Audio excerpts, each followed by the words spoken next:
தலைப்பு செய்திகள். ஜாழ்தேவி ரயில் சேவையில் சிக்கல், பயணிகள் அசௌகரியம். உதவி பணிப்பாளர் மர்ம மரணம், உளவியல் மரண பரிசோதனை நடத்தப்பட வேண்டும். அதிக விலைக்கு கீரி சம்பாவை விற்போருக்கு வலைவீச்சு. மட்டக்களப்பில் காட்டு யானை தாக்கி பெண் ஒருவர் பலி. நாங்கள் கடல் கொள்ளையர்கள், வெளிப்படையாக பேசிய ட்ரம். விரிவான செய்திகள். யாழ்தேவி உள்ளிட்ட பல புகையிரதங்கள் இன்னும் சேவையில் ஈடுபடுத்தப்படவில்லை என புகையிரத நிலைய அதிபர்கள் சங்கம் தெரிவித்துள்ளது. ஏனைய பாதைகளிலும் புகையிரத சேவைகள் மட்டுப்படுத்தப்பட்டுள்ளதாகவும், பிரதான புகையிரதங்கள் இவ்வாறு இயக்கப்படாததால் பயணிகள் கடும் சிரமத்திற்கு உள்ளாகியுள்ளதாகவும் அந்த சங்கம் சுட்டிக்காட்டியுள்ளது. குறித்த விடயத்தை புகையிரத நிலைய அதிபர்கள் சங்கத்தின் தலைவர் சுமேத சோமரத்ன தெரிவித்துள்ளார். அவர் மேலும் கருத்து தெரிவிக்கையில், டித்வா புயலினால் பாதிக்கப்பட்ட மன்னார் மற்றும் வடக்கு புகையிரத பாதைகளின் திருத்தப் பணிகள் அனைத்தும் தற்போது நிறைவடைந்துள்ளன. ஆனால் புகையிரதங்களின் பற்றாக்குறை காரணமாக தலைமன்னார் புகையிரதம் மற்றும் காங்கேசன் துறை வரை பயணிக்கும் பிரதான ரயிலான யாழ்தேவி ஆகியவற்றை இன்னும் இயக்க முடியாத நிலை காணப்படுகின்றது. அதேபோல் உத்ராதேவி கடுகதி புகையிரதம் இதுவரை சேவையில் ஈடுபடுத்த முடியவில்லை. ஏனைய பாதைகளிலும் புகையிரத போக்குவரத்து மட்டுப்படுத்தப்பட்டுள்ளது. இது குறித்து முறையான நடவடிக்கை எடுப்பதற்கான ஆயத்தங்கள் திணைக்கள மட்டத்தில் இல்லை. புகையிரத பொது முகாமையாளர் முயற்சி செய்தாலும் அமைச்சு மட்டத்தில் தேவையான வசதிகள் கிடைப்பதில்லை என்பது தெரிகின்றது. இதனால் பயணிகள் நாள்தோறும் கடும் அழுத்தங்களுக்கு உள்ளாகின்றனர். மேலும் அரசு ஊழியர்களின் புதிய மாதத்திற்கான பருவகால பயணச்சீட்டுகள் உரிய முறையில் புகையிரத நிலையங்களுக்கு அனுப்பப்படவில்லை என்றும் அவர் கூறினார். ஏனைய பயணிகளுக்கான பயணச்சீட்டுகளும் சரியான நேரத்தில் வழங்கப்படாததால் புகையிரத நிலைய அதிபர்கள் அசௌகரியங்களுக்கு உள்ளாகியுள்ளதாகவும் அவர் குறிப்பிட்டார். இவ்வாறான பல நிர்வாக சிக்கல்கள் இருப்பதாகவும், இதனால் புகையிரத திணைக்களம் நாளுக்கு நாள் வீழ்ச்சியடைந்து வருவதாகவும் சுமேத சோமரத்ன தெரிவித்தார்.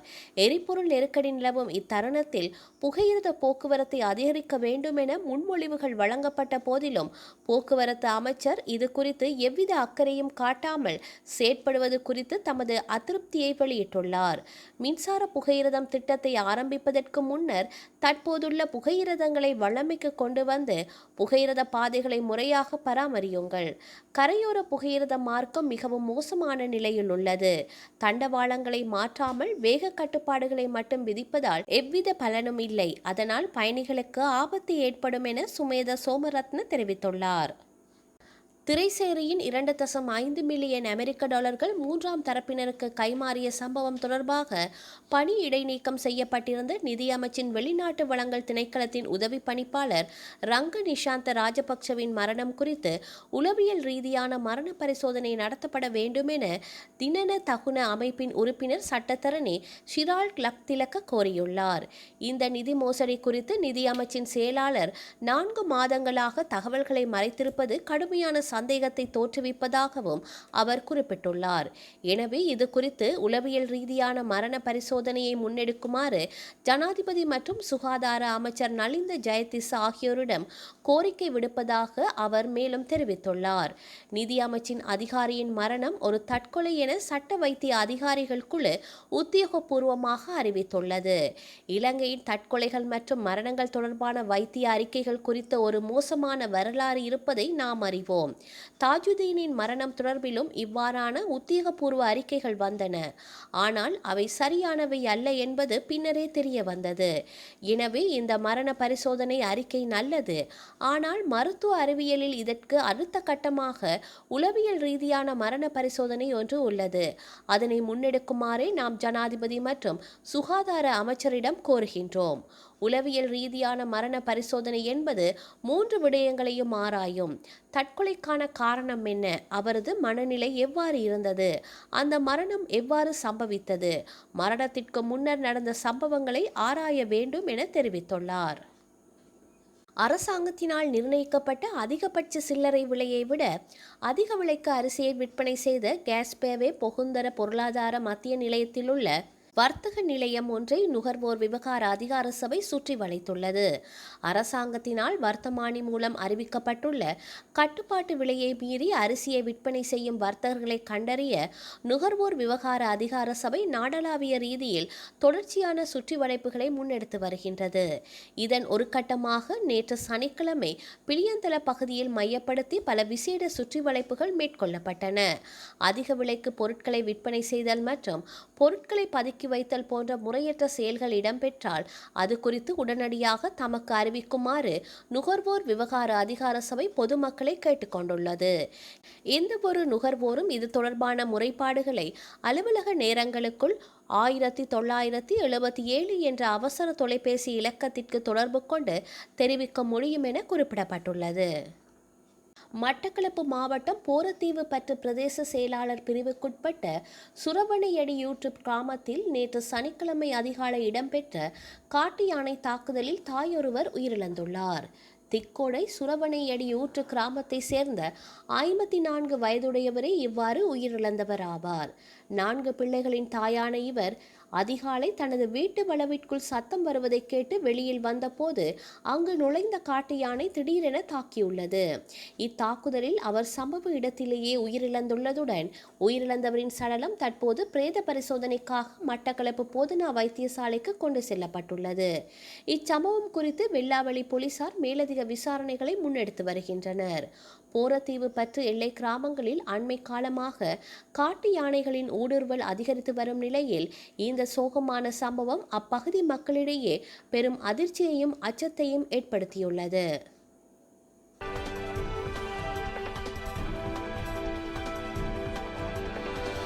ஈரான் துறைமுகங்களை அமெரிக்க கடற்படையினர் முற்றுகையிட்டுள்ளனர்.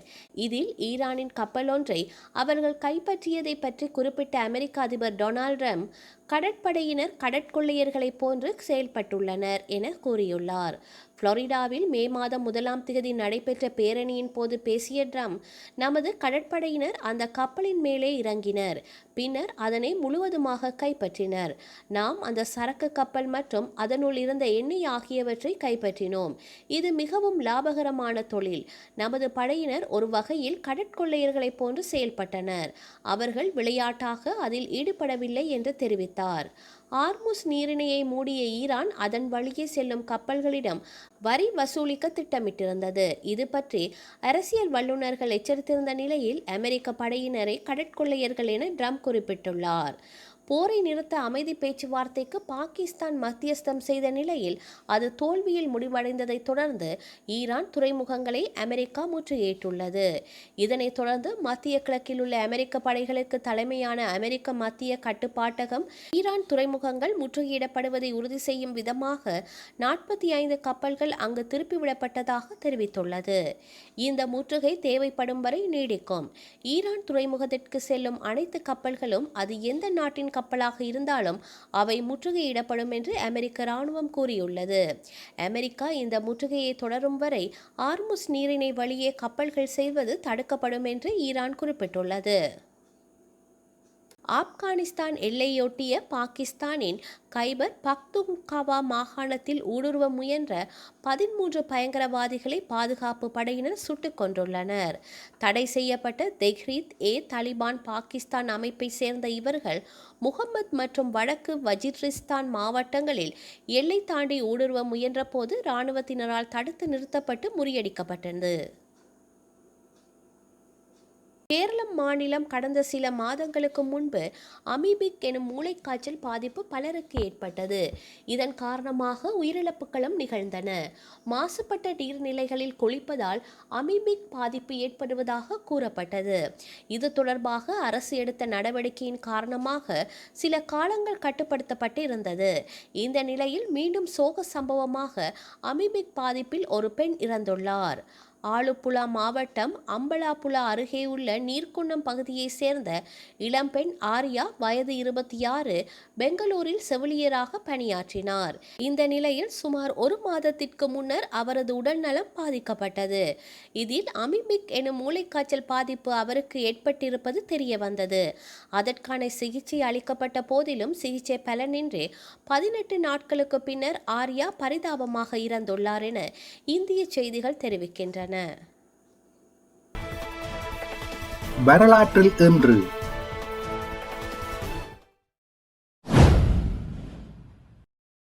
1879 யாழ் கரவட்டியில் வெள்ளனிட் பிள்ளையார் கோயில் திருவிழா ஒன்றின் போது இடம்பெற்ற தீ விபத்தில் 50 பேர் கருகி மாண்டனர். நூற்றுக்கணக்கானோர் உடல் ஊனமுற்றனர். கோயில் முழுவதும் எரிந்து சாம்பலானது. 1913 இந்தியாவின் முதல் முழு நீள திரைப்படம் ராஜா ஹரிச்சந்திரா வெளியானது. 1941 பிபிசி தமிழோசை வானொலி ஆரம்பிக்கப்பட்டது. 1986 கொழும்பு விமான நிலையத்தில் ஏர் லங்கா 512 பயணிகள் விமானத்தில் குண்டு வெடித்ததில் 21 பேர் கொல்லப்பட்டனர். 41 பேர் காயமடைந்தனர். செய்திகளை உடனுக்குடன் தெரிந்து கொள்ள உடனே சப்ஸ்கிரைப் செய்து பெல் பட்டனை கிளிக் பண்ணவும்.